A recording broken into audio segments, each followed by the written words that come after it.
I'm Rachel Johnson, co-host of the EduGals podcast, a part of the Education Podcast Network, just like the show you're listening to now. Shows on the network are individually owned, and opinions expressed may not reflect others. Find other interesting education podcasts at edupodcastnetwork.com. Hello, everybody, and welcome to another great episode of My EdTech Life. Thank you so much for joining us on this beautiful Saturday morning, or it may be well into Sunday, depending where you are in the world. I just simply want to say thank you so much for joining us today and making us part of your day. And you're joining a wonderful conversation today. I am really excited to have an amazing guest today that I've been following probably since December, when this whole AI thing just kind of started blowing up in our education landscape and really in every landscape. So I'm really excited to dive into some generative AI talk. But before I do that, I always want to thank each and every single one of you for all of your support. Thank you so much for all the likes, shares, and follows, sharing our stuff on social media, subscribing and following us on all of our accounts. It really means a lot to us. As you know, our mission is to connect educators and creators one show at a time. Well, let's go ahead and dive in because this is going to be a great conversation. So today I would love to welcome my great friend Stefan to the show. Stefan, how are you doing this morning? I'm doing very well, and thank you, Fawn, so much for having me. As I mentioned to you about a month ago, as we were working on the book, I started listening to your show, and I got some great quotes and thoughts from you that I integrated into the book. And I met a lot of the people who have been involved in these conversations right here on LinkedIn, and got to listen to them through similar podcasts like yours, and it's just really expanded the dialogue and the discussion. So I really appreciate the opportunity to be here and to speak with you. Yes, absolutely. I'm really excited too because what in the LinkedIn space, you were all, one of the first people also that I started following, that you were putting out just some amazing content, just some amazing thoughts, sharing, what is going on in that space. And, it's great that we're having this conversation because, like I mentioned to you earlier, I'm one of those, I'm in the ed tech space, but I'm also over here on the LinkedIn space. And I just, seeing the way things are, perceived and seeing those different lenses, I really just want to be in the middle. And like I mentioned to you, see how we can connect those dots and just really, in other words, I guess just use the AI to its capabilities, but also using it in a very obviously cautious way, making sure that we're following through and protecting, of course, our students and protecting data privacy and all of those things. But I'm just excited to be here with you. And before we get started, if you can just give us a little brief introduction and your context in, in your space, in the debate space, because I know that you're doing some great things also through that. So give us a little introduction for our audience members that are just getting to know who you are and are getting familiar with your work. Thank you. Yeah, so the background I bring to this is primarily an academic debate one. I started debating in the 8th grade in 1984, and I've been involved as a competitor in one way or another ever since. And one of the main skills I've got out of that is debate involves actually an enormous amount of research, organizing ideas, presenting ideas. And, sometimes our topics will repeat. We debate about climate change a lot. We debate about taxes, right? But sometimes there's like a new issue that comes up. And I always love really getting involved in an issue and really taking it on and really kind of tackling it, which is a bit how I ended up here. Now, beyond working with students and coaching them and how to debate, I also co-direct a large debate league in New York City, the New York City Urban Debate League, for students from more disadvantaged socioeconomic backgrounds. I've helped develop debate programs overseas, and related to ed tech. We use a lot of technology in debate.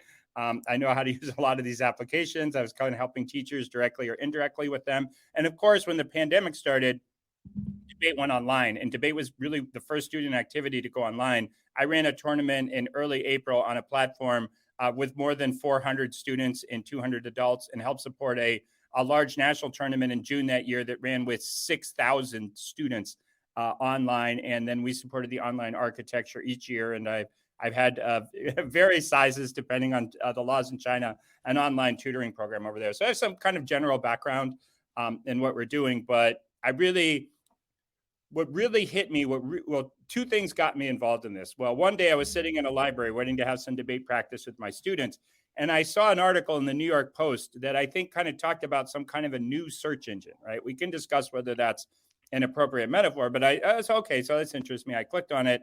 Wow, this is really cool. And I signed up and I just did a really simple thing. I said, tell me 10 reasons why socialism is bad. Now, I'm not like a, arch conservative that, somebody debated about in high school. It's just a simple topic. And it listed out like 10 reasons that socialism is arguably bad. And I thought, wow, not only did it do this quickly, but when I skimmed the list, I really thought to myself, this is basically the main arguments that have been involved in these different contexts of the debates or different issues for a long time. And I thought this is really going to impact my field, because what are some of the basic things I help students do? I help them learn to write speeches. I help them learn to write rebuttals. I help them learn to do research, which I knew at that time it couldn't really do, even within about a couple more days of playing around with the tool and learning about it. But I knew that it would soon be able to, right? That it was going to connect to the internet, or somebody would connect it to the internet, or put it in part of an enterprise system. It seemed obvious to me where the trend is going. Then I got even more involved in the debate when schools started banning it, because it really kind of, made me a little angry, to be honest, that schools are banning it. Once I learned more a little bit, about like the privacy issues and the laws, I see where those kind of concerns came from. But from the academic side, I couldn't imagine that you'd want to take this away from students. So I kind of got involved in the discussion there, and then it led to a webinar and a book. And I can talk more about that a little bit later. But that's kind of how I got involved in this. And then I'm just a sponge for information. So I started basically reading everything I could find that came out on this, everything that was posted on LinkedIn, every article, and talking with all kinds of people, both on LinkedIn and friends who started becoming involved in this at the, at the K-12 level, at the university level, and met a lot of great people. That is wonderful. That is awesome, Stefan. And like I said, when this all came out, obviously we saw it blow up in the education space, and then on LinkedIn, and just really seeing the reactions and so on. But it just seems like you, for your example, like you said, you're very much like I am, just a sponge and just wanting to absorb everything and just learn everything and just take it in and just put it to the test and see where it goes, see what you can do. So I love the fact that some of the things that you put out that, you're saying, for debate, using it for your use case.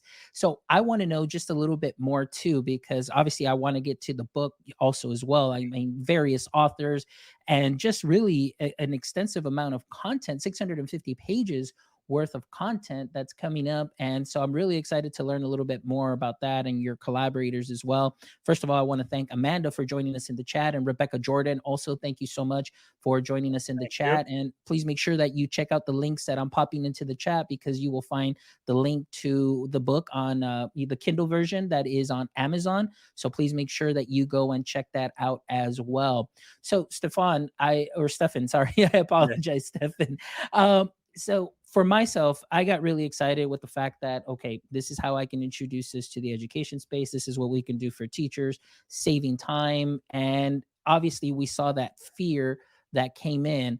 Many educators like myself, and and like yourself too, we kind of we're not very fearful. We're kind of like, hey, we're gonna go for it, we're gonna adapt, we're gonna see what we can do and learn from this and how we can use this. But I want to know a little bit about what you saw as far as the reaction once this Chat GPT was released. And like I mentioned to you, which is one of the quotes that you got, and it became front facing. What were the initial reactions of the people in your space, maybe in the LinkedIn space and the debate space and the educator space that you work with? I'd love to hear from your side. So I think you saw those two reactions, right? Like you see it, okay, you see the reaction on LinkedIn, right? I saw reactions in the debate space of, wow, this is really amazing technology. We want to show our students how to use this. I got other reactions of like, why are you telling anybody how to use this? You're going to destroy debate, right? It kind of came, the same thing happened in schools, right? Like some teachers, they want to embrace it. They want to learn. They want to figure it out. A lot of them, they were initially put off. And I think part of it is like, we can blame everything on the media. But sometimes when you really get into a space and you see how it's represented in the media, you see why people maybe that you don't even like complain about the media all the time, because the media made this all about plagiarism. And when the history of the birth and the development of generative AI is written, student plagiarism is going to be at best a small footnote. We're talking about societal wide changes, right? And we're talking about maybe massive unemployment or new jobs or deep fakes and, all this kind of automation of industry and other types of artificial intelligence. Student plagiarism is not really going to be no one's really going to talk about it. But if you look at all the media reports, it was all just as if someone had invented a tool that they were giving away so students could write papers. We had a friend of mine. We ran a pretty large webinar in early January on this. We had 200 people register, 100 people showed up. It went for 2.5 hours. 50 were still left after 2.5 hours, and they were engaged. And one of the people who came was a friend of mine, and she posted on Facebook that next day, "Oh, I went to this webinar. It was so informative. I thought this was just like a thing to help kids plagiarize, but I learned so much about it. I'm going to start using it with my debate team." So I think with this initial narrative, and look, it can obviously, depending on how you define plagiarism, academic dishonesty, whatever you want to say, right? It can clearly support that. It can clearly, enable students to just wrongly copy and paste a whole document. That is an issue, right? It should not be dismissed. Students still need to learn some like writing skills. We could unpack all that a bit later, but it is so much more than that. And kind of my own theory, and I have no idea. There's really not much data right out there right now, right, about use, especially in education. You can find it in industry, and there have been some interesting studies that have been done. But my own theory is that as teachers become more acclimated to using the technology, if they try to use the technology to write a lesson plan, to build a quiz, to provide, first level of feedback for a student, then they will hopefully become more comfortable with their students using it, right? If their students are using a piece of technology that they don't understand, they don't relate to, that the only thing they've read about is that how it enables student plagiarism, well, of course, how are they going to react? Anybody would react that way, right? So I think that that was a normal reaction. I think is in part driven by the media. I think it's going to take a lot to unpack that. That was, one of the motivations for the book and the webinar. And I think there are a lot of, exciting opportunities to use this both in speech and debate. And I think, as everybody says, it basically allows you to do a lot of the basic work that you were doing either really quickly, and I think more and more just won't be able to produce it. So then the broader questions start to become, how do we spend that time? Right? We were spending on what we might call grunt work, right? And what kind of new higher order, whether it's a speech and debate activities, I've suggested, maybe not right now, right? And things can only say, but maybe next year you think about some new speech and debate events, right? That may test students' ability to, or demonstrate their ability to use some of these technologies to tell stories, to create kind of creative speeches, right? To have more questioning in the debate rather than more speaking of like a pre-written speech, which is a lot easier to write than it used to be, right? So I think there's going to be like some modifications, those types of things, but that all requires a lot of thought, requires like a lot of human creativity, which I think is something that people are also starting to think about, like how to celebrate. Excellent. Yeah, a lot of things that you hit on is also, like you said, that fear initially. And you're absolutely right. It was all about plagiarism. That's all it was. And right now, currently, I know within this week, Turnitin released their AI detection plagiarism tool, which, to be honest with you, I've tried it and it's not great at all whatsoever. I mean, I wanted to, you've seen how I post, if something big, I'll post about it, I'll share it. When that happened, I couldn't think of I was pretty nonplussed. I was like, okay, we have another plagiarism detection tool. Mm-hmm. It has all the problems of like the other one. It has the worst name ever. I think it's originality, which we could have a whole theoretical discussion about. And I was like, it's time to move on.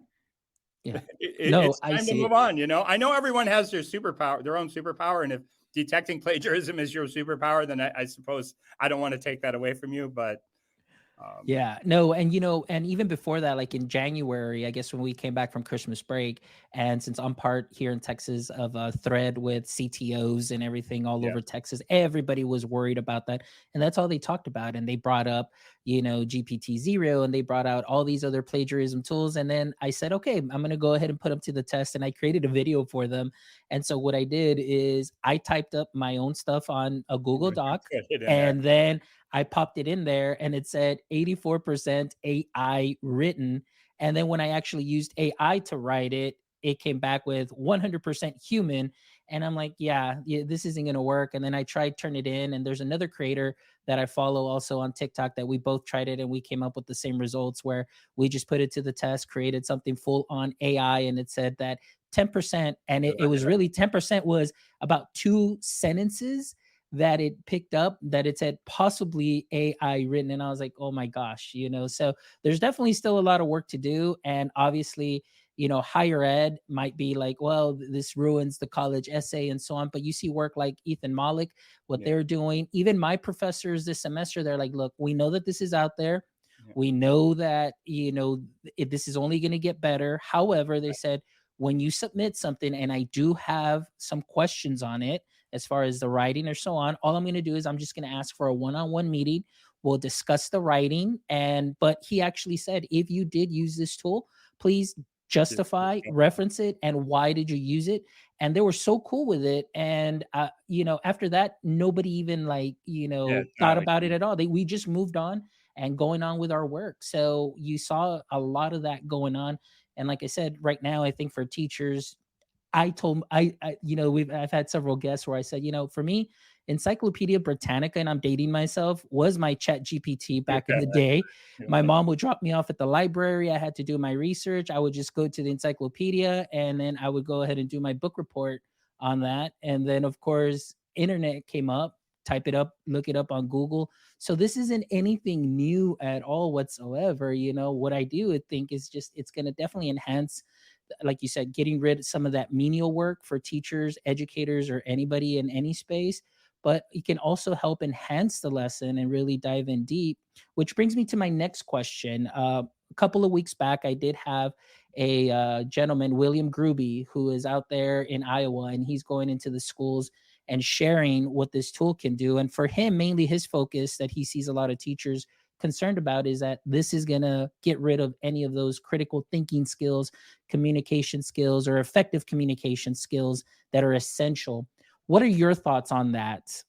So, I think, and I'll kind of address them a little bit differently because they have some different impacts, right? Like critical thinking, we actually have a chapter of the book on critical thinking by an old friend of mine who was a stellar debater, a debate coach. He went on to get a PhD in education. He led Nashville's charter schools for a while, was a department chair, an education department chair, and he really kind of unpacks what critical thinking is and how we go about it. But the initial when the New York City Department of Education banned it, their initial thing was, well, this we can't have this. So you can look up the statement. It says this will undermine critical thinking, and to me, it was the opposite. Now it depends on how you approach assignments and assessments. So in debate's always kind of been a bit collaborative, right? Like students and coaches work together to write speeches, to share knowledge. Students share knowledge amongst themselves. Students build their rebuttals. Students prepare questions. They're ask questions. They have to answer questions. They have to summarize and organize material. That's to me where I see, and one of the values I always saw in debate is critically thinking. Now, if your standard assignment is a one-off paper and you think that the critical thinking is going to happen as the students go through and write the paper, and writing does serve different purposes, right? One of the purposes of writing is to create an end product that's valuable, and if you're in a business, right, that can be sold and consumed. Another purpose of writing is the process, right? It forces you to think through an idea. It forces you to organize information. When I first started learning about some of the underlying technologies behind these, right, like natural language models, large language models, GANs, I started writing some stuff out, even though I didn't think anybody wanted to hear from me about the technical details of how that stuff worked. I started writing it out to help me think through it and organize it and remember it. So there's that process of writing and that way of critical thinking. And I'm saying that can be lost. And if that's your tool for moving through student thinking, critical thinking, that could be a problem. But I think the other side of this is that if you change the type of assessments, right? If you use more things like business case competition, if you use debate, right? If you use project-based learning, then that initial paper or something of that nature, that initial artifact even if it's largely generated by a generative AI tool, right? Whether it's ChatGPT or the Bing integration or you or whatever you're using, right? Or the Microsoft material, if that's the initial artifact and you have it set up so the students are engaging and thinking after that, okay, let's debate this, right? I mean, most topics are debatable, right? Even some of the ones we feel strongly about, we recognize, all right, maybe hard sometimes, we recognize that there is another side. We've got to think through about our sources, the reasoning, the organization, the statement that the conclusions are being drawn from the information that's available. We've already seen some of this start to creep into education, right? When, we had the new SAT and like all those kind of things, right? So this presents a lot of opportunities to me to actually improve student use of, for lack of a better term, use of critical thinking. But if you're relying on that paper to be the source of the process of writing the paper to be the source of critical thinking, it's going to get lost there. But since those things can be produced more easily, I think we can build it stronger. One of the co-editors of the book, Preeton Shaw, he's actually a former student of mine who helped develop a lot of this, helped. We came up with the idea together, but he was the tech guy who led the development of it on the tech side. He said, when I started talking with him about this, which was one of the origins of the book, he said, what's hard for me is that I don't have any time during my day where I just do simple tasks anymore. He says, I'm using this chat, at that time it was ChatGPT 3.5 all day to do all the basic work. And I'm constantly engaging in higher order thinking. And he's like, that is exhausting. Right. And I think that, and, he's a really smart guy, right? He went to Harvard. He has a Harvard master's. He built all this infrastructure from scratch. Right. So there's someone who's used to kind of using his brain in a higher order way.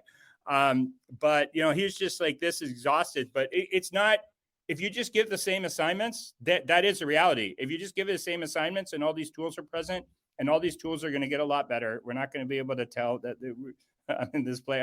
I don't want to talk about plagiarism anymore, so I won't bring it up. But if we just keep giving the same assignments that used to support a critical thinking process, then critical thinking will be lost. You have to change the classroom activities, the assignments, right? Even parts of debate, I think, will need to change a little bit, not as much, because there's already a lot of these other parts of the process built into the activity of debate. But I think we kind of want to devalue a little bit, maybe that first initial speech that students gave, which we always kind of did, right? Your coach could write your whole first speech. I've coached debate for 35 years. I can write a pretty good first speech. But if the students couldn't do the rest of the part of the debate, what did it matter? They would lose. It didn't matter who wrote the speech, whether it was a computer, whether it was me, whether it was the most accomplished debate coach in the history of the world, right? They would still lose the debate. So that because the assessment really happens in those other parts. So I think that's where people need to start thinking, where do these assessments move? And I think people need to think of that, whether in their own field, whether, if you're a high school science teacher, how does that move? If you're teaching writing, how does that move? You're teaching social studies, how did that move? And what do you want to teach? That's one thing I started asking debate coaches. Okay, what skills do you want? You coach debate. A lot of debate coaches, get paid very little money or no money. They're volunteers. They put in all this time. You're doing this because you think the students benefit. Why do you think they benefit? What are they taking with them? The students you've had who've come back to you and said, wow, I'm really glad you were the debate coach. I got so much out of debate. What are they telling you they got out of it, right? And what of those things, maybe they won't keep getting all of those out of it. Maybe they'll get a fewer number of things, but they're also going to, of those things, but they're going to get some other additional things out of it. Now on communication, I think, again, it kind of depends. We could really talk about how this is going to strengthen communication skills, but because we talk about the assessments that are be given. We can also talk about, hey, if we're just communicating with machines, a former debater brought this up to me and I hadn't thought about it till he said it. He said one of the things that he got out of debate was the intuition of a human exchange. And really, in all the years I've done this, in all the years I've promoted debate, nobody had told me about that before. And he thought that could get kind of lost if we're just debating with bots. He's like, why are you telling me to debate with bots? You're going to lose the intuition. Now I was saying, well, I don't think we should stop debating with each other. We should also maybe debate with the bots for practice, right? To use these to build our skills the same way some schools might have an assistant coach and work with their students to improve their basic skills. But I thought his point, we've had a lot of conversation about it since, right? There is a bit of human intuition that goes away when you're primarily dealing with a bot. So I don't think in any way we can pretend that there aren't any downsides to this, but the downsides are going to become more manifest if we don't engage the technology. if we don't think about like how we're going to use this in education, if like as educators, like the way I see it, we can either take control of the prompt and like drive the integration of the technology into schools, or we can let other interests. This technology is coming.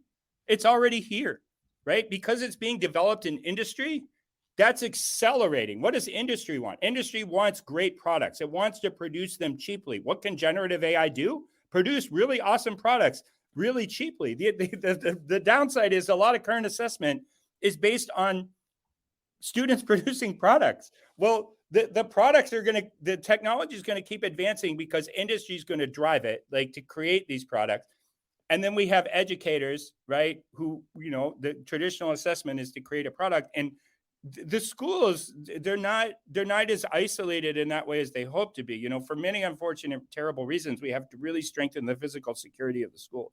But while the physical security of the school has been strengthened, the porousness of the knowledge that, right, it has collapsed, right? Like there's no, used to be like you had to get all your knowledge like from a school, whether it's from a university, whether it's from a high school, right? And then the internet kind of crept in there a little bit. And, you know, we have filters and those things, but you can get a lot. Now everyone has it on their phone, right? Everyone has whatever they want to learn, like on their phone, on their computer. They can bring that into the school. They can get on their own personal networks, regardless of what's blocked on the internet. Or, you know, if the schools block ChatGPT, they can use it on the phone. Yeah. Some debaters I know, they pay for their own VPN, so they don't have any limits on the debate research they can do at school. And then, of course, you know, even as we saw in like this, you know, it's debates about off-campus speech and regulating it, right? The environment's porous, right? Like what happens at home is not just completely distinct from what happens at school. And so all this is all inside of schools. The kids are all learning this. They're learning outside. A lot of kids didn't go to school for a year, 2 years during the pandemic physically, right? So they existed and like learned in all these mediated environments. That's where they're getting their knowledge from, right? Like I think some students must wonder about like adult sanity. We're sitting around debating about whether books should be in schools that a lot of the kids don't even use, right? Like if you, I teach debate in a school library, and you know, and I sit there sometimes before it starts, and it's a wonderful place. The librarian is very nice to all the students. The students come in, they work on their computers, they work on their phones. She helps them. Their teachers help them. But you know what? I randomly picked up 10 books on the shelf, and I looked to see if anyone had ever checked out one of these books. Just randomly, zero. Okay, nobody had used any of the books that were on the shelves. And we're spending all our time as adults debating about what books should be in the library, where students are learning online with information, and that's how they're learning, and they're learning a lot. And that's going to impact education, whether we wanted to or we're not. We don't have control over that as educators. Excellent. And I mean, you hit on so many great points here. And I want to bring up a comment from Amanda Macias, who's joining us, who kind of talks a little bit about this, but this will kind of take us into the next question, because I also definitely want to give enough time so we can talk about the book and of course the co-authors and everything, but this is such a great conversation here. So her comment was this: it says, critical thinking and understanding are important here. Focusing on understanding ethical use and student privacy of data isn't up for debate. It's part of the policy we all have to follow, which brings me to my next question here, which is, what are some of the legal and ethical challenges associated with the use of generative AI that you may see? Well, I might bracket that into two questions. The one, I'm more knowledgeable than about them. You know, it's easier to have an opinion on the ethical side, and I can talk a little bit about the legal side. We have a chapter in the book, just to kind of a brief, that's written by a law professor and a law student, where they kind of go through some of the different legal considerations, right, especially potentially relevant to privacy. So, but let me kind of start with kind of the first one. I think the privacy issues, you know, are real, right? And there's talking about how, you know, when you put information into this, you don't really know like how it's being utilized by the companies. It's not, you know, as the people will say, you know, even experts in this area, it's open as it used to be. We see Italy kind of ban ChatGPT-3 primarily, like from what I read, based out of concerns about privacy. Now, to me, I kind of have a couple gut reactions to that. Like, one, it's important. We need to think about how these systems implement student privacy. My second reaction is like, well, you know, we have students who spend the entire day on TikTok. And as far as we can tell, and, you know, we know a lot of that data like goes to a foreign government. And they spend a lot of other time on adults do on applications that are really just free because we give away all of our data. And, now we've kind of started to draw the line and say, well, we're not going to give it to OpenAI. Okay. Like, to me, it's like, I don't know why. One thing I don't understand, and I understand the value of privacy and protecting privacy. It seems to all be laid at the foot of this one particular application or one particular use of technology. When we're engaged, we're giving up privacy every day, every time we use an application. There are other forms that are, this is kind of generating information. There's kind of basically surveillance uses of, monitoring where kids go into school every day, like monitoring their grades. There's all kind of information that is collected about you. So to me, it seems a little bit different. And ultimately, as a society, we have to weigh things. Like, yesterday there was they call these plugins for ChatGPT-3, and I think it was the Stable Diffusion plugin came out yesterday for ChatGPT-3, and of course now you can do even more with it. And this guy from Italy, he says, "Well, at least we have privacy."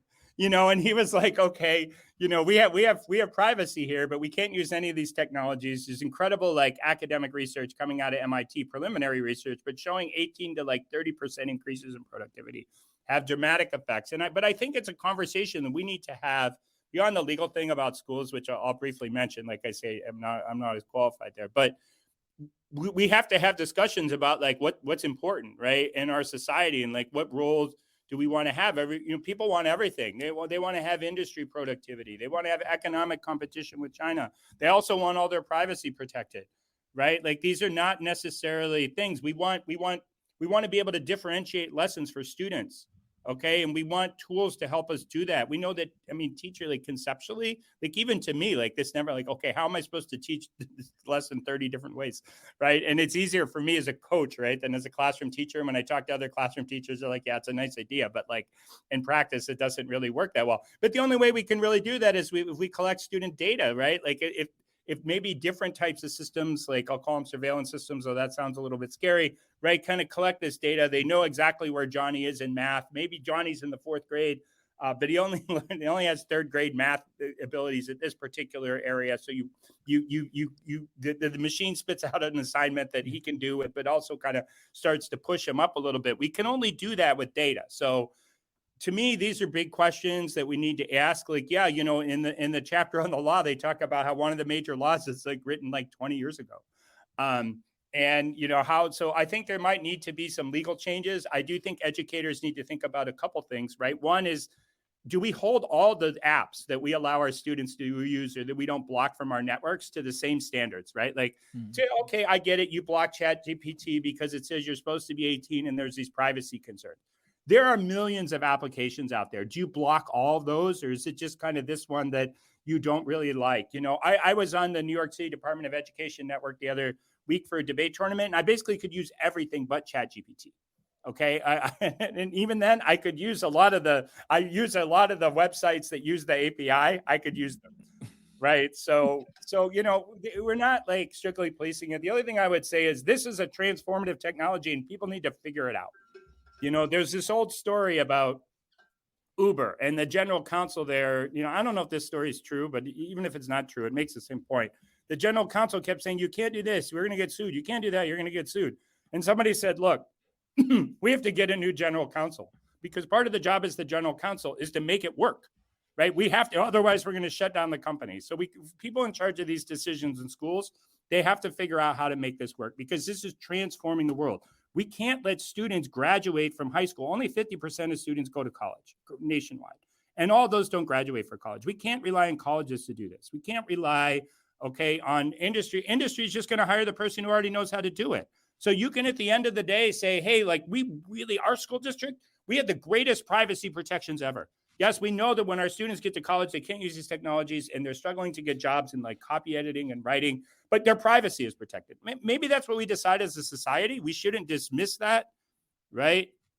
We shouldn't dismiss that, but you can't, if you just isolate education from the rest of the world, then people are going to start to lose value in education and they're going to start, maybe not education as a concept, You're going to see more private schools. You're going to see more classes. There already are that are popping up about teaching students about using these technologies and how to use them to prepare for college, right? You're going to see more homeschooling. I know people in the homeschool kind of movement, I guess, for lack of a better term, that I know some of them, they're really excited about these technologies because these technologies are going to allow them to teach things and do things that they otherwise couldn't do.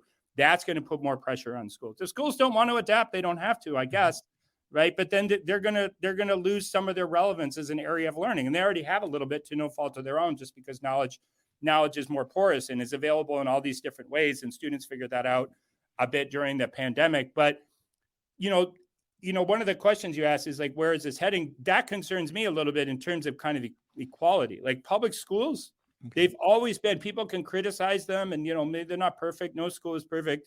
But what they've done a really good job of is kind of like reduce inequality, right? Or reduce the potential, right, for inequality. When the pandemic happened, they made sure every student at least had a device. A lot of schools made incredible efforts, including the one where I coach debate, to make sure kids that didn't have internet in their homes were given like a device to like connect to the internet. And why? Because they thought students needed to learn. We couldn't have a set of society that just didn't learn for however long. Well, now it's about kind of like content and skills that they need to learn, right? And these are very important contents. These are very important skills. That's one things we tried to demonstrate in the book. Initially we're like, hey, maybe at least ought to think about using this. A friend of mine who is an attorney, does federal appellate work. He saw one of my posts on Facebook and said, agree with you. Chad, he came to the webinar, he wrote in the book. He's a federal appellate attorney. He's been using these types of technologies in his legal practice for 2 years, writing rough drafts of his work. He said, okay, no, I paid for those once ChatGPT came out, right? And then I started using that because it was actually better. But I was really thinking to myself, if it's good enough to do rough drafts of federal appellate for legal work, why is it not good enough? Like everyone's like, oh, there's a mistake here and there. I don't know what kind of, I don't know. I don't think I've ever produced something without an error. Had a student turned in a speech or something that, I didn't think need corrected. But, it's just a really important thing. Bill Gates has called this the AI world. He's probably right. We're moving into it. I would, like if I were a school district leader, I would want my school to be part of that. I wouldn't want my school to be isolated from the world, right? I would want to not only be a part of that, I would want to lead and help decide how my school was going to be a part of that world. I wouldn't want someone else to decide how I was going to be a part of that world. I wouldn't want someone else to say, oh, well, okay, well, you don't want to teach your students. Well, we figured it out. We got all these apps, we can like sell them online, right? Like, so to me, it's just kind of a question of what drives it. And then, you get to meta questions of people. Like, we want people driving this technology. We don't want the corporations that own this technology driving how we use it. They're going to drive a lot of how we use it. They have a lot of money. They know how to use these. They know how to message, right? Part of these technologies is messaging. They know how to message. They know how to get us to spend the money we want to spend. They know exactly what we'll pay for it. They are going to have a lot of influence regardless of what we do. But if we just say, not for us, it's going to still be for us. It's just going to be for us on their terms. It's going to be a relationship between them and us that's solely defined by them. And nobody wants to be in a relationship that's solely defined by another person. Excellent. Perfect. And that's a great point that you mentioned there. And I just want to highlight a couple of things that you mentioned in the very beginning, because I know one of the biggest things is that when ChatGPT came out, a lot of people in the education space is like, oh, you got to use this. You got to put it in the classroom. But like you mentioned, it's like, well, what do the terms of service mean? Like, you got to be 18 and older. And then they dropped it to 13, but it says there specifically with parent consent. And I put up a poll on Twitter and I left it up there for a couple of days asking, okay, how many of my educator friends actually have parent consent?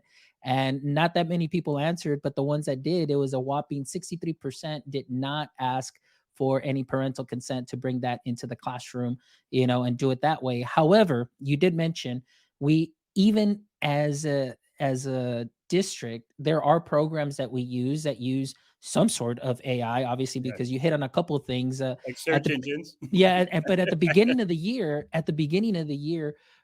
we visited a teacher who panicked because we got a new platform that pretty much what it does, it gives a student a pre-test and sees where they're at and says, okay, I need to build you up exactly like you said, closing those gaps. She's an algebra teacher in 9th grade and saw that the student was having difficulty with a 4th grade concept. And she's like, I don't like this program. I don't like this at all. And because it's giving them fourth grade material, but they're in ninth grade. And I said, well, that's the reality that we live in, where there are often a lot of gaps and you don't know what deficiencies those students are coming in. So it was kind of an eye-opening experience for her. And I said, well, this is what the program does. And so now we just really have that really forward facing and in our face. And now how are we going to use it? Obviously, the data. I did a little research project that I did share online, and a lot of it was the data, it called data rentiership, where companies pretty much saying, if it's free, you pretty much are the product because of our digital footprint, our digital thing that we're leaving in there as teachers and as students and whatnot. So they're using that data, obviously, and to get to build their platform up a little bit more, and other things. So I like those points that you highlighted. But again, it's like we need to adapt also to this world that you said, and actually have a voice. Like you said, I don't agree with that aspect of having the relationship a one way only relationship, but let's have that conversation. Let's open up that dialogue, and everybody in our spaces having those voices to be able to talk and give feedback and create policy, create equitable use, create anything that'll protect ourselves, our students, our industry, and education. Because like you said, this is here and it's only going to get a lot better. Now, Stefan, I want to talk about your book. So tell us a little bit about this. I know I've been popping in the link, and what I'm going to do here also as well, I'm going to go ahead and share, on the screen here as well, just so people can be familiar with what they're looking at. So this is what we have: Chat GPT, navigating the impact of generative AI technologies on educational theory and practices. So tell us about how this idea came about. Well, it came out of, I guess, there were two steps. So, I mentioned Preeton earlier. We were talking one day. He was actually helping us run an online tournament for our debate league. And, he talked about it used in work. I started chatting. And I said, what I see, I said, when on social media, and at that time, I was gauging it more on Facebook than LinkedIn. I said, there's a lot of stuff people don't know about this. We need to organize like an opportunity for people to learn. And of course, I started with some friends, a sibling, a good friend of mine who I know started using it at his senior seminar at his university. And we organized a webinar with some different people. We're going to talk about how different parts of special education, in special education and first grade. Like I said, my friend David, the law, I see Bonnie in here, who came and talked about, like, which really, that was one of the most mind-blowing parts of it. I didn't even realize it had all those capacities. Bonnie started putting up lessons that were like tied to different learning standards, and very well organized with the objectives and all these types of things. What everybody, got everybody really excited. So we had this webinar, as I said, like 100 people came, 50 of them made it all the way to the end for 2.5 hours. And the initial idea was, hey, we have a lot of good stuff here. We should take this and make it into a book. And I thought, well, each of the chapters, we'll have like 10 people. It'll be around 3,000 words. We're just going to get our ideas out. I said, I can push out a transcript of what everybody said if you want to use that to help your chapter. But then the idea really grew. I started meeting a lot more people who were kind of involved. A lot of the authors, at least half of the authors probably I met on LinkedIn. And I saw what different areas, especially, they were contributing, to the book, like what they would contribute. I got in a group by Dr. Laura Duman, who wrote 2 chapters in the book. She's a higher ed writing professor. So this immediately impacts, right, what she did. And she organized this Facebook group that in like 3 weeks had 1,000 members. Now it is over 2,000 members. She started writing. I met another person in there who wrote about the large language models and the plagiarism detection tools. I had reconnected with my friend Alan, who I talked about earlier, about critical thinking. I had met just like a lot of different people, had a lot of different ideas. And we started organizing a book. And, having 4 editors in this case helped a lot. We Preeton, who helped with the technology side, on with a lot of the university policies. We had Shara Shrak, who spent her whole life, now she's retired, in K-12 education. She taught, and there aren't too many people who do this. She taught on the humanities side and on the science side. She had a school instructional technology role. She was the assistant superintendent of instruction, and she retired as the interim superintendent. So she knew like about everything that's like what are all the major issues in K-12 education? What are the terminologies of all these things? What are we trying to do? What's the role of the educational technology specialist? What's the role of the principal, the teacher, all these things? It could really speak that language and help us get all those ideas into the book. So the book's set up with anyone can download a 30-page editor's intro, which has like 150 citations, where we talk about the development of the technology and all the major issues associated with it. Then we talk just basically how it works, because I think a lot of problems could be solved if people just had really core basic understanding how an LLM predicts the next word. They would solve all these people getting irate about the bibliographies and trying to use it for facts and those kind of things. And then, so we explain that, how the technology works. And someone from South Africa that we met, he's done a lot of work with prompting. He has a whole set of prompting classes. He talks about prompting. Then there's a section just about the values that education should consider. Like I say, there's a chapter on critical thinking. There's like this whole idea of what's the purpose of education, career and college readiness. Alan also wrote a chapter on how you can use this to facilitate your applications to university, because a lot of kids are paying $5,000, $10,000, $50,000 for these types of support to help them maximize their college applications. That's there. Then we go into a lot of practical uses. We start with elementary school. We start with special ed. As they say, we have Bonnie writing about high school. Shar wrote about the bots. I, with a debater whose technology knowledge is quite amazing. Actually, on in San Sebastian, I follow Ethan Mullick too, and what he does is really great. But one time I noticed that Sebastian showed me this in one of the classes we had. Sebastian showed us how to do something that Ethan Mullick wowed everyone with 3 weeks before it happened, finding direct quotes and sources and producing academic papers. So he made a big contribution there. A lot of people talking about the future, integrating Paula McDowell, one of her grad students, integrating into VR and just how we relate to the environment looking forward. Someone I met on LinkedIn, a lot of these people I met, but I met her talking about principles of universal design and applying them to schools. I actually had it backwards. I thought, oh, well, this is great. She does universal design. We have to design this into schools from the top down. And she's like, no, man, this whole thing's backwards. You got to understand what universal design is. And so really that ended up towards the end of the book, starting with, some of the things we talked about, starting with teachers, starting with students, starting with society, starting with our humanity. How do we want this to be a tool? We don't want to become the tools. We want the technology to be the tools.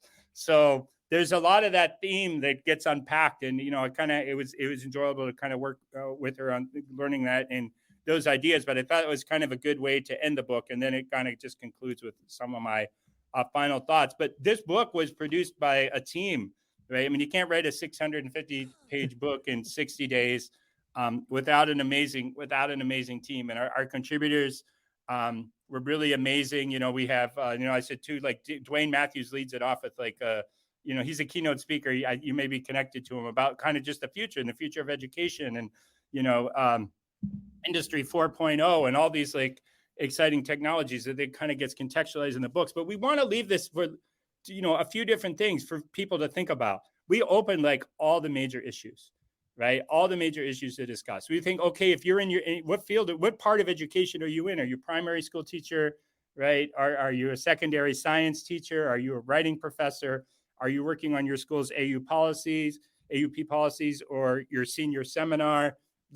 Or do you just want to understand how this works? Do you want to understand what the meta issues are? Because I think one other comment I want to make, we also need to teach students about these technologies. Whether schools want to pretend that they don't want to teach them how to use it, students need to understand there are deep fakes. Students need to understand that at the very least, this is going to probably cause massive changes in our employment patterns. Students need to understand that weird, strange, emotional attachments can happen to bots, and those can happen to anybody. And they need to be aware of that. And schools teach about safety, right? They say, well, don't smoke, don't use drugs. Hey, be careful on social media.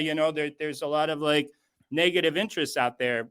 This all needs to contextualize in terms of, we also need to teach students about the world that they live in. And it'd be kind of a little strange. I mean, we can't just say, well, we're just going to teach them about it and not with it. But you learn more about something when you're using it, right? And it just be hey, there's all these technologies out there. We don't use them in school. We want to let you know that, when you graduate, you're going to need this in your job because it's going to cause massive disruptions in employment. But we're not going to show you how to use it.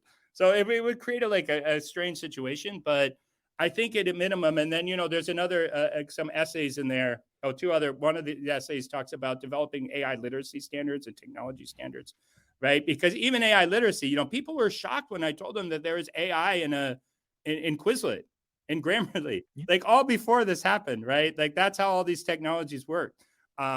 So there needs to be a good amount of AI literacy. And then we have reflections from people in other countries. They're not every other country in the world, but those were eye-opening because there's a lot of other countries, especially in international schools, I would say more, but that are really jumping on the board to use these technologies and integrate these technologies. And they're going to give their students a huge advantage in the global marketplace. You know what I mean? In countries that learn how to use these technologies, I was thinking if the technology, if the computer can perform the labor, then labor can be bought, and it can be bought cheaply. So if you have countries, some countries have a lot of money, right? They're primarily the oil monarchies, right? They have a lot of money. They can just purchase labor really cheaply, and they know how to like maximize the labor. One big determinant of productivity is labor, right? So, maybe someday the UAE in 10 years is going to be easily competing against the United States, because they've really the ones who learned how to use all these technologies. The fact that they don't have that many people doesn't really even matter, because all this labor productivity can essentially be bought, right? So that's like a broader issue, but it is interesting how, and it makes sense, right? You have countries where there aren't a lot of teachers, and Laura from South Africa, I don't want to mess up her last name, was one of the people I met.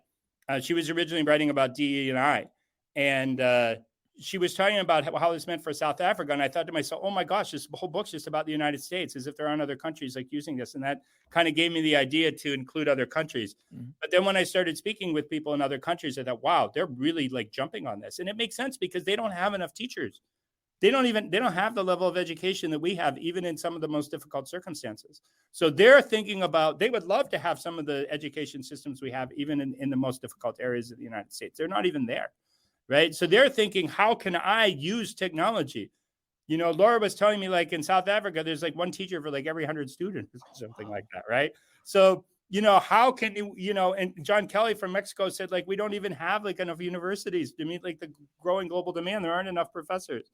Right. So these people want to use this technology. To them, it's almost like it's this or nothing. To us, we're trying to evaluate it against what we have. Right. But for a lot of people, it's this or nothing. And they're going to use this and they're going to figure it out. They're going to take advantage of it, whether it's ChatGPT-3 or some other model, or, when Google figures it out, and they will, right? They're going to use Google. They're going to build their own, or you're going to have some government just build its own really awesome a model while people in the US sit and fight about what books we should ban or who gets to live where or do what or whatever, and engage in culture wars. Right. The rest of the world's going to be out there engaging in how are we going to use these technologies to boost our economies, to boost our educational systems. And I think it's something we as a country, like, we talked a lot about the district level, essentially, whether, the state level, the district level, wherever the authority lies, about like using these technologies. But I have other people, this is a given. They're using it. They're figuring it out. They're figuring out how their students are going to benefit from it. And that's part of the world we can decide to live in or not. And we can sit around and have our own inter-scene squabbles about things that are just distracting us from the major issues. Absolutely. No, I agree with you with a lot that you said. And I did share right now also briefly, let me go ahead and just bring it up one more time. That way we can put it into the chat. Where we at right here. The outline right here of the book. Yeah. I mean, the sections and so on. And I love that. And most importantly, too, I mean, the work that was done with so many educators that are out there from different levels, different countries, getting their perspective, getting to know how they're using and leveraging the technology. This is something that is amazing, and it should definitely be a must-have for every educator or for anybody in this education space, whether it's K through higher ed. I mean, we really need to know this a little bit more, dive in deep, pique our curiosity, because like you said, one of the things is like, we don't want to get left behind. And you're absolutely right. Even right here locally where I live, right along the border, if I cross the border, there aren't enough teachers for the demand that there is. So for them, like you said, this is all or nothing. And here we are, just should we block it? Should we not block it?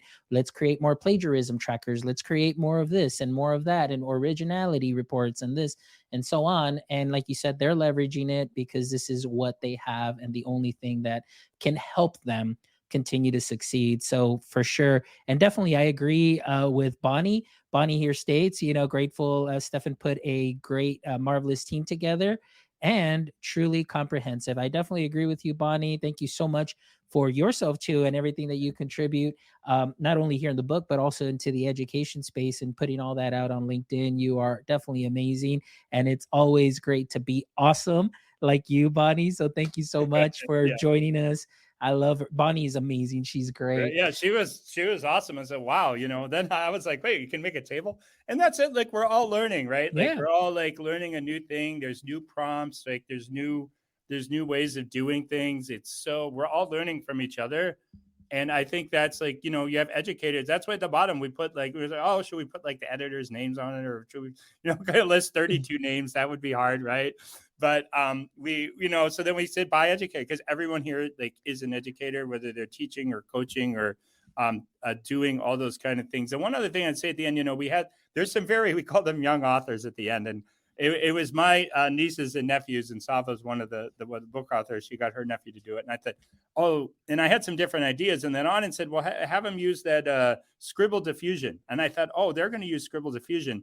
They're going to think this is like out of this world, and then I'm going to ask them how is out of this world. They use Scribble Diffusion, and they were like, that's cool, like as if we turned on a color TV. And I think to us, it's like they're just like, well, technology is supposed to do this, right? Like.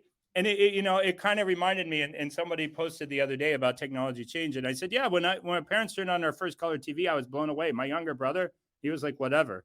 And my future siblings were like, whatever. And I think, I'm sure if you showed somebody the internet 100 years ago, they'd be like blown away. Now we're like, okay, there's a new website, like whatever.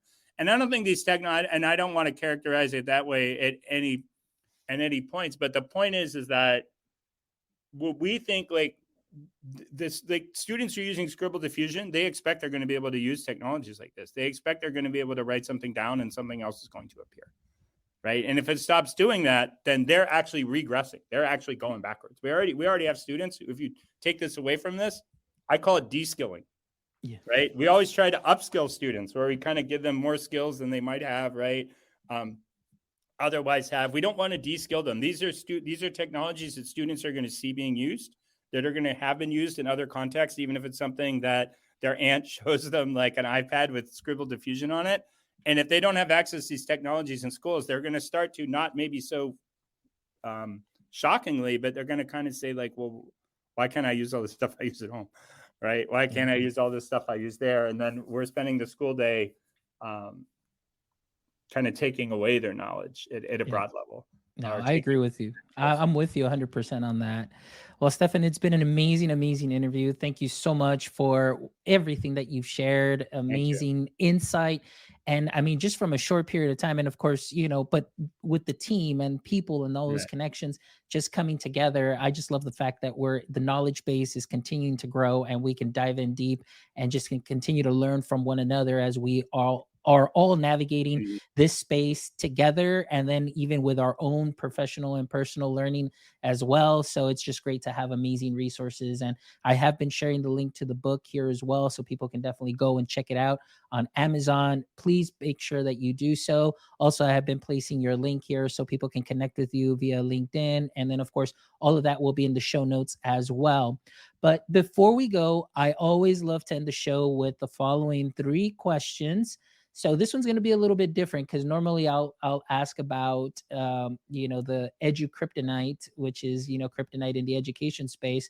But for you, I am going to ask just a different variation. It's just your AI kryptonite. So at this moment in this current space, what would you say is your current AI kryptonite?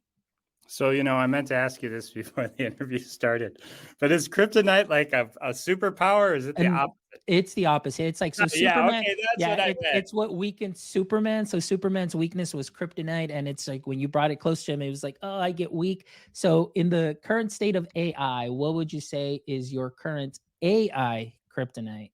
So Mike, I would say, and it's related to this last question that Lindsay put in the chat. My current AI kryptonite is that I it's great that we have all this information assembled.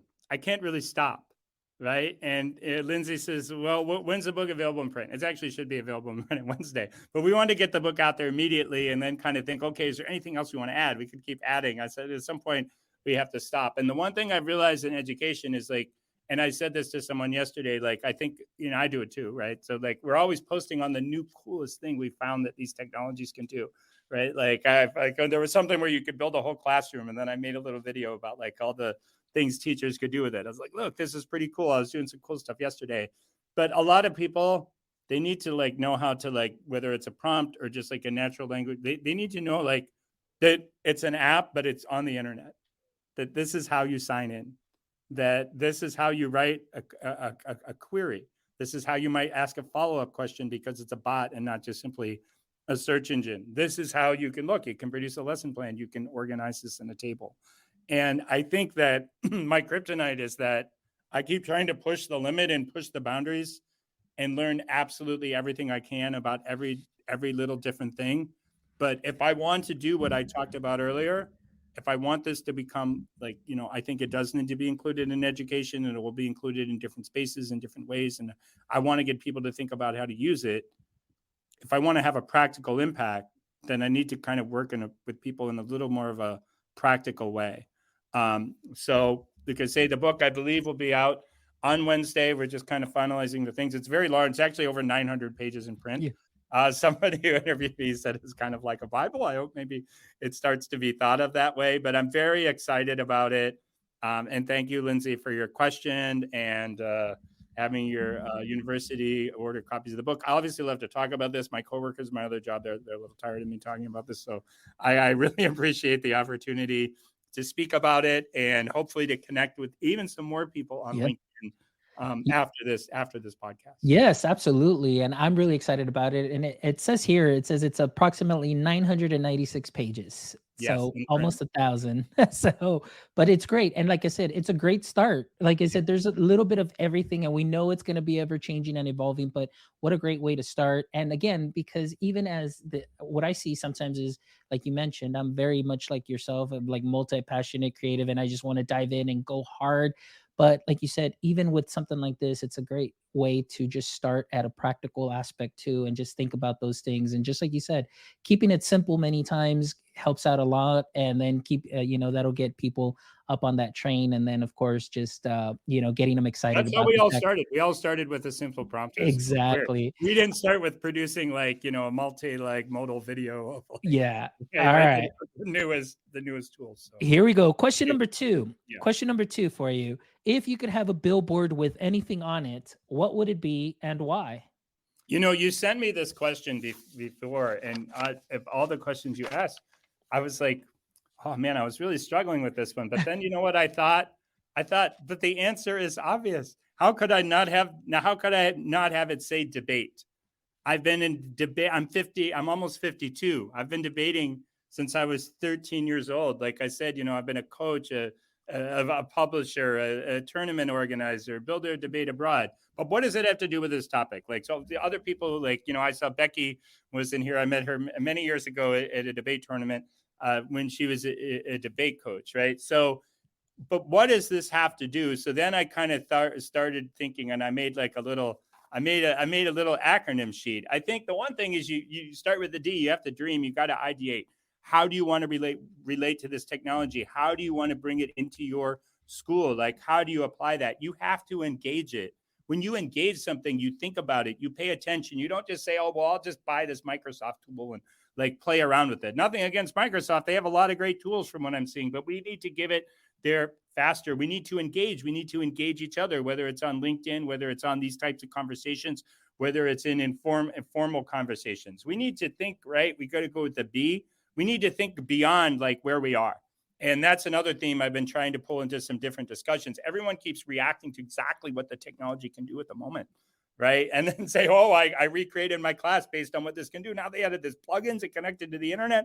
What's going on here? It's obvious kind of where this technology is headed, even if it's not there. So I think you want to think about beyond in terms of technology, beyond where it's going to go. We're other people who have knowledge beyond yours. And it doesn't have to be beyond in a technical sense. In an ed tech forum, you're going to say, well, what does somebody in ed tech know about technology that I don't? You want to think beyond you. What is a first grade? Like, I don't know how to teach first grade. I have the faintest idea. I haven't been in first grade in like 45 years. Okay. So I asked my sister who taught first grade for 10 years and runs an innovation academy at a university about, okay, what's a lesson? And then we talked through how to make it work. So she has knowledge that I don't. Right. And that's enforces. And then we got 3 more to go. You got to kind of activate all these ideas and apply them. That's what I was talking about. I can talk on here forever. I have a lot of thoughts on this. There are a lot of thoughts in the book, but we have to activate what we're doing and get teachers to use it. We have to that's easy talk. I like to talk. You may have noticed I've talked a lot in this interview. We have to talk and kind of share our ideas. And then we have to evaluate. We have to evaluate where we are, what's working, what's not. I probably have some things I think is a great idea at the moment. When a teacher takes this or a debate coach takes this and uses in the classroom, it's not going to work very well. And one of the things, I took a class in the fall, and one of the professors has mentioned, it was about VR development, but everything has to be iterative. We're always going to be, we should be iterative anyhow, even with things we've done for 30 years in a row. Even if we're coaching debate the way we've always done, we can always be better. We can always be better. We can always evaluate where we are and improve and think about where we're doing. So I think debate, like, yes, you can think of it as a student activity. You can think of this president standing up there and just kind of saying random things they want to say, regardless of what their opponent says. But we can think about it kind of in engaging. We can think of it like confrontational. We can think of it synthesis, but it's all an idea. A debate is a way to interact with other people. And it's a way to synthesize ideas. It's a way to evaluate ideas. It's a way to share ideas. It's a way to build up our friendships and our community. That's why a lot of students who try debate stay in it. They make friends just like anything else. And I just think debate represents a lot of kind of the concepts and ideas that are all related to this. And I think that's one of the other reasons I got excited about it. Excellent. Well, thank you so much for sharing that. I really appreciate it. And it's been an amazing conversation. I know I'm leaving just really full of just things to think about, and definitely taking this in and digesting it. So I'll definitely be listening to the audio and the episode for this, because I definitely learned a lot about what's going on in this space. And obviously too, getting to be able to connect with these amazing authors and what they're bringing in. Right. And obviously looking forward to purchasing my physical copy of the book too, as well. Cause I'm one of those, I like to just flip through pages, highlight, flip through the pages. Underline. Yes. Well, when I've met, you say the authors, and sometimes like, oh, you need like a better platform, like your idea is so good, you get 1 million people. They're like, oh, well, I did a keynote. It's like, you need a keynote for like 1 million. This is, and I think like, Bonnie needs to be showing everyone like how to write these like lesson plans right here. I'll just use her example because, she's there, and that the one thing that just had a power, like, I knew this was going to have a big impact on the world. But when I saw Bonnie's thing about like the lesson plans and it generating that, a big impact in education. When I saw my sister's friend Susan talked about Charlotte's Web. She works in special education, and I guess with low incidence disabilities. That's what she says. I don't know a lot about what that means. I couldn't unpack it for you, but she took a Charlotte's Web passage and she had ChatGPT adjusted to a student for the IQ of 50. And that was like, wow. I don't know anything about special ed, but I know the kids are in different spots. Yeah. Right. Especially, in reading levels that you can read about that in the newspaper. Right. So, this stuff's just like really positive and transformative. And I think all the authors in this book, like, they all really need their own platforms to really kind of talk about their ideas. They're so powerful. Absolutely. And if you can, make sure you contact them and have them contact me, because I would love to have them on the show and amplify their voices, amplify their work, and of course, keep learning about this in this specific area, through their lens, through their eyes. So educators, business leaders, anybody around the world can see how this can make a beautiful impact in our society and in ourselves as we continue to grow. So thank you so much, Stefan, for being here. And for all our audience members who joined us, we thank you so much. Bonnie, thank you so much for joining us, Bonnie. Lindsay also joining us. We had Rebecca Jordan. We had Amanda Macias also, who's joining us. So thank you all for joining us in the chat with all your lovely comments and everything. This is amazing. And for all our audience members that are going to be catching this on the replay, thank you as always for making my EdTech life what it is today.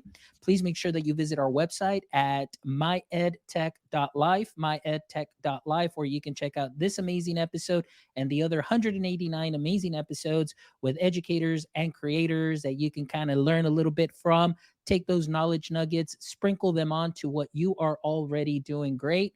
And also, if you'd like to contribute to our mission of connecting educators and creators, please make sure that you visit our store where you can get yourself some podcast swag. Like we've got some caps, we've got some I want one of sweaters. those. Yeah. Yeah, we've got some caps, we've got some sweaters. And again, all of that goes back to the show so we can continue to bring you amazing episodes such as this, where we are just trying to be at the forefront of what's happening to inform all our audience members, anybody in the education landscape, creator landscape, or any landscape, so we can have these awesome, fruitful conversations. So thank you as always. Please make sure that you visit our website, our YouTube channel, give us a like, share, and follow us on all social media. So that way the algorithms can go ahead and pop us into all your podcast queues or on your social media as well. But thank you as always from the bottom of my heart. And my friends, until next time, don't forget, stay techie.